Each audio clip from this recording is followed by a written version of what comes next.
बिस्मिल्लाहिर्रहमानिर्रहीम, अस्सलाम वालेकुम। मैं हुसैन इकबाल हूँ और मेरे साथ है अमन महबूब। अमन, जो एक फिर से सियासी मदारी का आगाज हुआ है और दो पार्टी, क्योंकि तहरीक इंसाफ को जो है वो इलेक्शन से तकरीबन बाहर करने की कोशिश की गई है, लेकिन वो प्लान भी पाकिस्तान तहरीक इंसाफ बड़ी अच्छी तरह से चला रही है कि वो अपनी कंपेन, जो आज़ाद उम्मीदवार हैं जिनको उन्होंने टिकटें जारी की थी, उनको सोशल मीडिया पे अच्छी तरह से स्प्रेड कर रही है और वो एज अ पार्टी ही जाएंगे। और इस बार आप देखेंगे कि जो पहले होता है कि उम्मीदवार वोटर ढूंढ रहा होता है, और ये तारीख में इस तरह पहली बार देखने में आया है कि वोटर इस बार उम्मीदवार को ढूंढ रहा है कि कौन सा उम्मीदवार है और कहाँ पर निशान लगा। अब बात करते हैं जो पाकिस्तान मुस्लिम लीग नून की, और जो जंग चल रही है पीपल पार्टी की, और बिलावल भुट्टो साहब ने बड़ा तनकीद का निशाना बनाया हुआ है मुस्लिम लीग नून को। आज उन्होंने एक तो ये बोला एक निजी टीवी को इंटरव्यू देते हुए कि जनाब जो भी पाकिस्तान मुस्लिम लीग नून का वजीर आजम का कैंडिडेट है वो मेरे साथ मुनाजरा करे और पीटीवी पे बैठ के बात करें कि जनाब उनका क्या मंशूर है, हमारा क्या मंशूर है, हमने मुल्क के लिए क्या किया, उन्होंने क्या किया। एक तो उन्होंने ये आज चैलेंज कर दिया पाकिस्तान मुस्लिम लीग नून को। दूसरा उन्होंने वही कहा कि नून लीग पुरानी सियासत करती है, इंतकाम की सियासत करती है। फिर उन्होंने एक तो इसमें दिलचस्प चीज थी, वो ये थी कि जो रजीम चेंज हुई, जो इमरान खान साहब के खिलाफ साजिश की गई, जिसका बारहा इमरान खान साहब कहते रहे कि जनाब अंदरूनी और बैरूनी मुदाखलत हुई है, उसका भी आज बिलावल भुट्टो साहब ने इतराफ किया। और उन्होंने कहा कि जनाब एस्टेब्लिशमेंट का ये बड़ा अच्छा फैसला था कि हम जो है वो सियासत से दूर रहेंगे, लेकिन हमारी गलतियों की वजह से वो फैसला जो है वो उस पर अमल दरामद नहीं हो सका, और हमने ये गलतियां की और इस रास्ते को मुकम्मल तौर पर बंद नहीं किया। इस बयान के बाद आपको नहीं लगता है मन के जो इमरान खान साहब के इल्जाम थे कि मेरी हुकूमत के खिलाफ साजिश हुई है, उसमें जो है वो हकीकत थी, और इमरान खान का जो बयानिया था उसको इस बयान के बाद जो है वो मजीद वो मजबूती से लोगों में आया।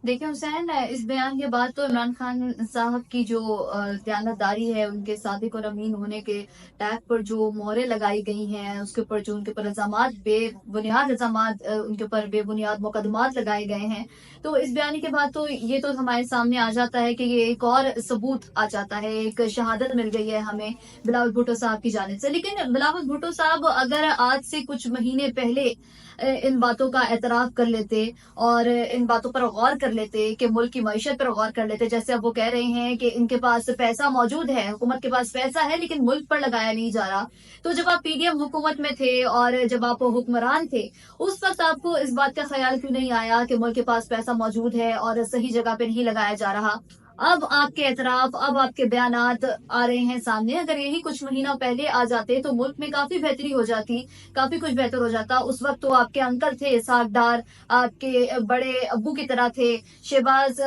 शरीफ साहब से भी आपके बहुत अच्छे ताल्लुकात थे। तब भी आप कहते थे मैं छोटा सा था, अंकल आप आते थे मेरे घर। तो उस वक्त के टाइम में अगर ये चीजें डिस्कस कर ली जाती, मरियम उस नवाज तो भी जलसों में बकायदा जब ये मुश्तरका इनके जलसे होते थे, और उस पे मरियम नवाज बिलावल से पूछा करती थी, अहद लिया करती थी कि अब हम इल्जामात की सियासत नहीं करेंगे, क्यों बिलावल ऐसी, और बिलावल साहब बड़ा जी बिल्कुल ऐसी है कि तब बहन भाइयों का रिश्ता था। आज लेकिन इस चीज का भी उन्होंने एतराफ किया जब सवाल उनसे ये किया गया कि अगर आप पाकिस्तान मुस्लिम लीग नून से इतने नाराज हैं और आपको लगता है कि वो गवर्नमेंट जो पीडीएम की रही उसने ठीक से काम नहीं किया, तो उसके जवाब में उन्होंने कहा कि जनाब मैं तो शुरू से अपनी पार्टी को भी कह चुका हूँ कि मैंने इस हुकूमत का हिस्सा नहीं रहना। फिर मैंने आसिफ जरदारी से भी ये बात की कि जनाब हमें ओपोजिशन में चले जाना चाहिए, हमें पाकिस्तान मुस्लिम लीग नून के साथ मिलकर जो है वो हुकूमत नहीं बनानी चाहिए, क्योंकि ये अपनी सियासत बचाने की कोशिश कर रहे हैं। लेकिन उन्होंने फिर कहा कि जनाब मुझे मेरे वालिद साहब की जानिब से, यानी कि आसिफ जरदारी साहब ने ये कहा कि जी मैं जुबान दे चुका हूँ, तो मैं अब जुबान से मुकर नहीं सकता।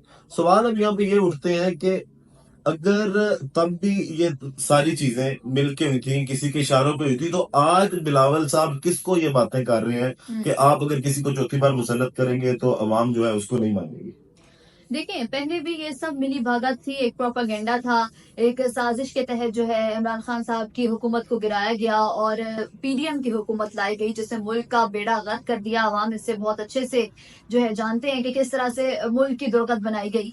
अब जो बिलावल भुट्टो साहब के बयानात हैं, जो वो कह रहे हैं कि एस्टेब्लिशमेंट ने जो है वो सियासत में जो है दखल अंदाजी की, जो कि नहीं करनी चाहिए थी, हमारी इतनी गलतियों की वजह से एस्टेब्लिशमेंट जो है वो बीच में आई। तो ये सारी जो बातें हैं उसको हम एक तरफ अगर देखें तो अब بلاول بھٹو صاحب بھی ان ساری چیزوں کو صرف سیاست کے لیے استعمال کر رہے ہیں, صرف سیاسی اینگل سے اس چیز کو دیکھ رہے ہیں. وہ صرف الیکشنز کی مہم چلانے کے لیے اور ان دوسری جماعتوں پر تنقید کرنے کے لیے. جب پی ڈی ایم میں اتحاد تھا, جب ایک حکومت گرانی تھی, تب آپ لوگوں کو مل گئے, نون لیگ تب آپ کے ساتھ اتحاد کر لیا, اور بھی باقی جماعتوں نے آپ کے ساتھ اتحاد کر لیا, سب ایک ہو گئے, سب اچھے تھے. اس وقت صرف اور صرف P T I, Imran Khan کی جماعت بری تھی. عمران خان کے اوپر بلاول بھٹو صاحب تنقید کرتے تھے, تقریریں کی جاتی تھیں, لوگ مارچ کیے گئے, پی ٹی ایم مارچ کیے گئے, اس میں بھی جو ہے نازیبا زبان استعمال کی گئی اور صرف پی ٹی آئی کو نشانہ بنایا جاتا تھا. بلاول بھٹو صاحب اس وقت اپنی گفتگو میں یہ بولتے تھے چور ہے, یہ کر دیا, وہ کر دیا, بات کرنے کے قابل نہیں ہے, سیاستدان نہیں سمجھتا میں اس انسان کو.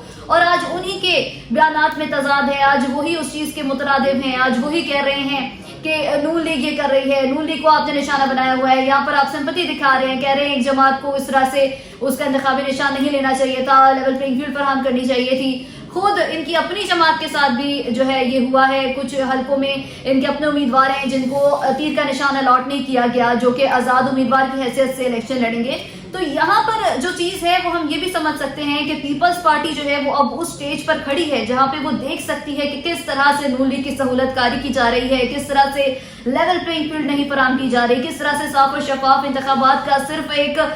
ایک بھونڈا سا صرف ایک یہ جملہ ہے کہ صاف اور شفاف انتخابات کرائے جا رہے ہیں. لیکن جس طرح سے ہم انتخابات کی طرف جا رہے ہیں, اب چونکہ 15 سے 17 دن ہی بچے ہیں انتخابات میں, لیکن جس زاویے کو ہم نے اختیار کیا ہے انتخابات کی طرف جانے کے لیے, وہ صاف اور شفاف انتخابات کا راستہ نہیں ہے. اچھا ایمن, اب ایک تو جو بلاول بھٹو صاحب کہہ رہے ہیں نا, عمران خان صاحب نے ایک اور بیان پاکستان مسلم لیگ نون کے لیے, خاص کر شہباز شریف اور نواز شریف کے لیے دیا تھا. وہ یہ کہا کرتے تھے کہ جب یہ دونوں بھائی مشکل میں ہوتے ہیں نا تو یہ پیر پڑتے ہیں, اور جب ان کے لیے آسانیاں ہوتی ہیں اور ان کی باتیں بنی ہوتی ہیں تو یہ گریبان کو پڑتے ہیں. تو اب بلاول صاحب جو یہ باتیں کر رہے ہیں اس سے وہ شاید عمران خان کے ہی اس بیانیے کو, تمام تر بیانیے اب تاریخ دیکھ رہی ہے اس چیز کو کہ جو باتیں عمران خان اپنے دور میں کرتے تھے ان لوگوں کے بارے میں, اور لوگ ابھی تک گلہ کرتے ہیں اس بات کا کہ عمران خان ان کے ساتھ بیٹھتے کیوں نہیں ہیں. وہ میں نے آپ سے پہلے بھی ایک بار گفتگو کی تھی کہ وہ اپنے اصولوں کی سیاست کر رہے ہیں, اور اپنے اصولوں پہ کھڑا رہنے کے لیے عمران خان نے بہت سی مشکلات دیکھی ہیں اور ابھی دیکھ رہے ہیں. ان کی مشکلات میں کوئی کمیاں اتنی دکھائی دے نہیں رہی, مزید دن بدن جھوٹے مقدمے, سیاسی مقدمے وہ بھگت رہے ہیں, اور کوئی نہ کوئی کبھی فرد جرم عائد ہو جاتی ہے. اب سمجھ نہیں آ رہی کہ دیکھیں, آپ نے بات کی لیول پلینگ فیلڈ کی, آپ نے بات کی انتخابی نشان کی. ایک تو قاضی صاحب نے جو انتخابی نشان پہ فیصلہ دیا, اب میں پہلے بھی اپنی ویڈیو میں یہ کہہ چکا ہوں کہ قاضی صاحب کا یہ فیصلہ جو ہے وہ ان کی نسلیں بھی بھگتیں گی. جو انہوں نے کیا تھا کہ بڑی دور تک پیچھا کرے گا یہ فیصلہ ان کا, اور عدلیہ کے فیصلوں پہ تنقید ہمیشہ سے ہوتی آئی ہے. ٹھیک ہے, ایک اخلاقی دائرے میں رہ کے, دائرہ کار میں فیصلوں پہ تنقید کی جا سکتی ہے کہ جناب عوام کی کیا رائے ہے. اور آج قاضی صاحب نے ایک بات کی کہ جناب جب وہ ایک تقریب سے خطاب کر رہے تھے, اس میں انہوں نے یہ کہا کہ جناب ہم نے لوگوں کو انفارمیشن دینی ہے, انفارمیشن لوگوں کا حق ہے, اور جو آرٹیکل 19 ہے وہ لوگوں کو حق دیتا ہے اس چیز کا کہ وہ اظہار بھی کر سکیں. تو ایک اس دن کیس میں, جس کیس پہ کیس کی بنیاد تھا جو آرٹیکل 17 جس پہ پاکستان تحریک انصاف کیس لڑ رہی تھی, تو پھر قاضی صاحب نے اس کو نظر انداز کیوں کیا؟ وہ بھی اسی آئین کا آرٹیکل تھا جس میں ہر انسان کو یہ حق دیا جاتا ہے کہ جناب وہ اپنی مرضی کی پارٹی کو ووٹ ڈالے. اب آپ کروڑوں لوگوں کی, لاکھوں لوگوں کی, کروڑوں لوگوں کی جنہوں نے انتخابات میں اپنی پسند کی پارٹی کو ٹھپا لگانا تھا, آپ نے ان سے ان کا حق چھینا. قاضی صاحب کو اس کا جواب تو کہیں نہ کہیں پہ دینا چاہیے. دوسری جانب اطہر من اللہ صاحب بھی آج بولے, اور یہ سپریم کورٹ میں بھی کہیں نہ کہیں جو مسئلے مسائل ہیں, تضاد ہیں, وہ کھل کے سامنے آ رہے ہیں. اب اطہر من اللہ صاحب کہتے ہیں جناب جج کو فیصلے کا پریشر نہیں لینا چاہیے جو عوام کی تنقید ہوتی ہے, لیکن دوسری جانب سپریم کورٹ کے کہنے پہ ایک جے ٹی بھی تشکیل دی جاتی ہے کہ جناب جو بھی, حالانکہ اس سے زیادہ تنقید جب پاکستان مسلم لیگ نون کا دور تھا اور یہ اپوزیشن میں تھے تب زیادہ کی جاتی تھی. باقاعدہ مریم نواز صاحبہ کے اپنے آفیشیل ٹویٹر سے اسی عدلیہ پر تنقید کی جاتی تھی, اور بڑی غیر اخلاقی قسم کی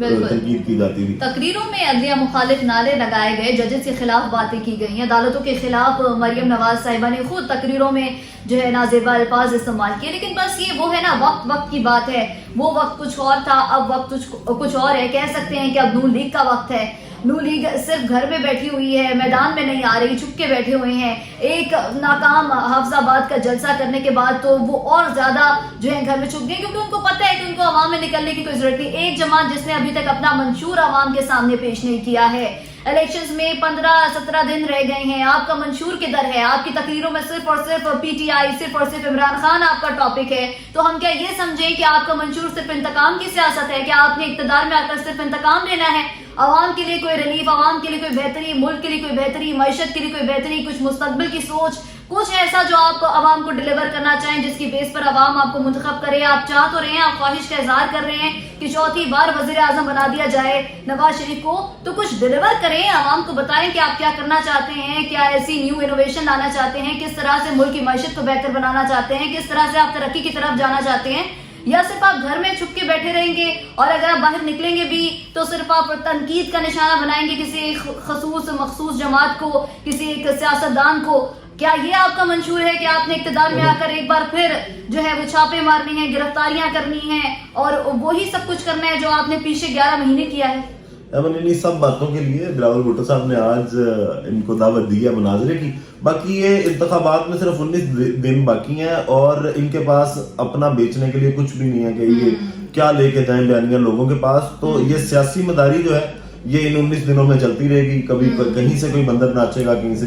कोई बंदर नाचेगा। तो वीडियो का इख्तिताम करते हैं इस दुआ के साथ कि अल्लाह ताला पाकिस्तान पर अपनी लाखों करोड़ों रहमतें नाजिल करे। पाकिस्तान जिंदाबाद।